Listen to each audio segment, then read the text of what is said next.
नमस्कार।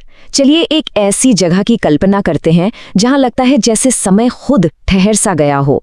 एक ऐसा मंदिर जो सिर्फ पत्थर और प्रार्थनाओं से नहीं बना, बल्कि हजारों सालों के इतिहास और एक अटूट आस्था से बना है। आज हम उज्जैन के महाकालेश्वर मंदिर की यात्रा पर निकल रहे हैं, वो पवित्र धरती जहां खुद महाकाल यानी समय के देवता वास करते हैं। जानते हैं, यही सवाल इस मंदिर की कहानी का दिल है।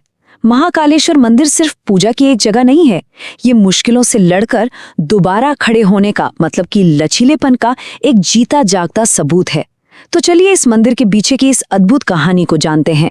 इस कहानी को ठीक से समझने के लिए हमें समय में बहुत पीछे चलना होगा, इसकी पौराणिक जड़ों तक। हमारी कहानी शुरू होती है एक बहुत ही पुराने और खूबसूरत शहर अवंतिका से, जिसे आज हम सब उज्जैन के नाम से जानते हैं। यह सिर्फ एक शहर नहीं था, बल्कि ज्ञान और भक्ति का एक बड़ा केंद्र हुआ करता था। तो पुराणों में ऐसा कहा जाता है कि इस शहर पर राजा चंद्रसेन का राज था, जो भगवान शिव के बहुत बड़े भक्त थे।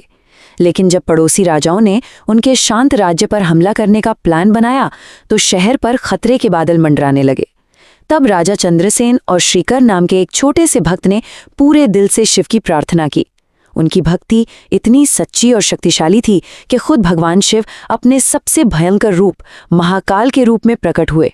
उन्होंने दुश्मनों को खत्म किया और शहर को बचाया, और अपने भक्तों की पुकार सुनकर उन्होंने हमेशा के लिए उज्जैन के रक्षक बनकर वहीं बसने का वादा किया।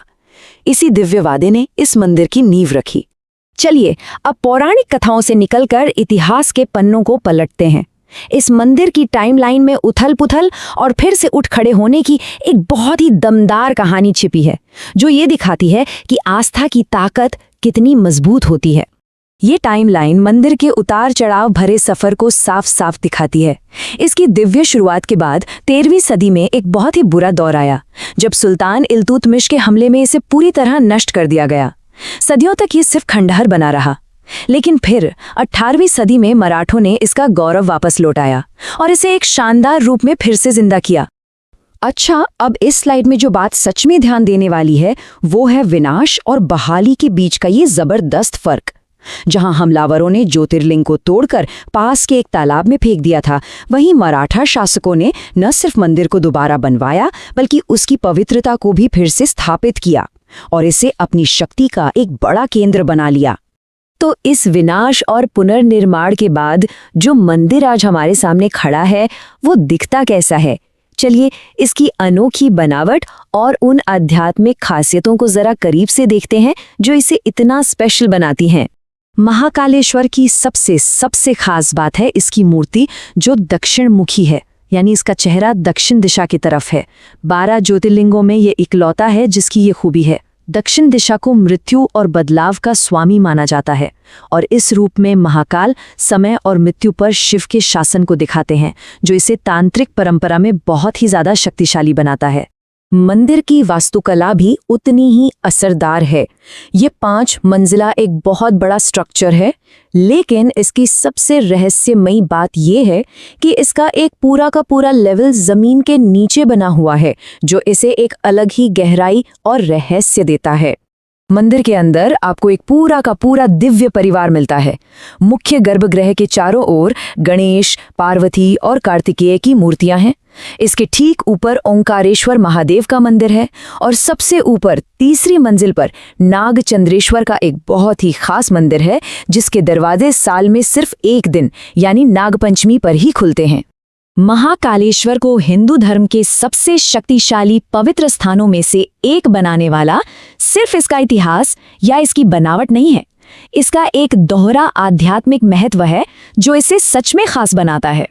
तो सबसे पहले महाकालेश्वर 12 ज्योतिर्लिंगों में से एक है। ये वो खास जगह है जहां माना जाता है कि भगवान शिव खुद रोशनी के एक शक्तिशाली स्तंभ के रूप में प्रकट हुए थे। इन्हें शिव पूजा के लिए सबसे पवित्र स्थान माना जाता है। और अब आती है शक्ति की दूसरी परत। ये मंदिर एक शक्ति पीठ भी है। ये वो जगह है जहां देवी सती के शरीर के अंग गिरे थे, और ये देवी शक्ति की पूजा के लिए बहुत बहुत पवित्र मानी जाती हैं।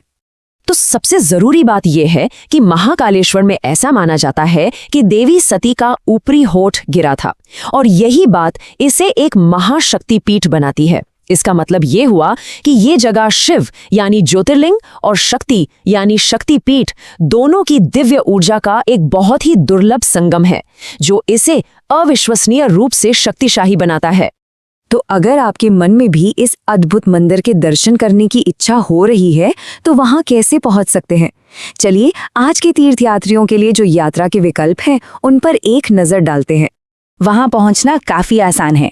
सबसे नजदीकी एयरपोर्ट इंदौर में है, जो सड़क के रास्ते लगभग 1 घंटे की दूरी पर है। और अगर आप ट्रेन से सफर कर रहे हैं तो उज्जैन जंक्शन मंदिर से सिर्फ 2 किलोमीटर दूर है, जिससे यहाँ पहुंचना सभी के लिए बहुत सुविधाजनक हो जाता है। तो हम वापस उसी सवाल पर आते हैं जहां से हमने शुरुआत की थी। महाकालेश्वर की कहानी हमें सिखाती क्या है? ये सिर्फ एक मंदिर की कहानी नहीं है, ये इस बात का सबूत है कि आस्था हर तरह के विनाश पर जीत हासिल कर सकती है। ये समय के चक्र और उस अटूट भावना की कहानी है जो एक पवित्र स्थान को हजारों सालों तक जिंदा रखती है। ये हमें याद दिलाती है कि भले ही समय हर चीज को बदल दे, लेकिन सच्ची आस्था और भक्ति समय से भी परे हैं।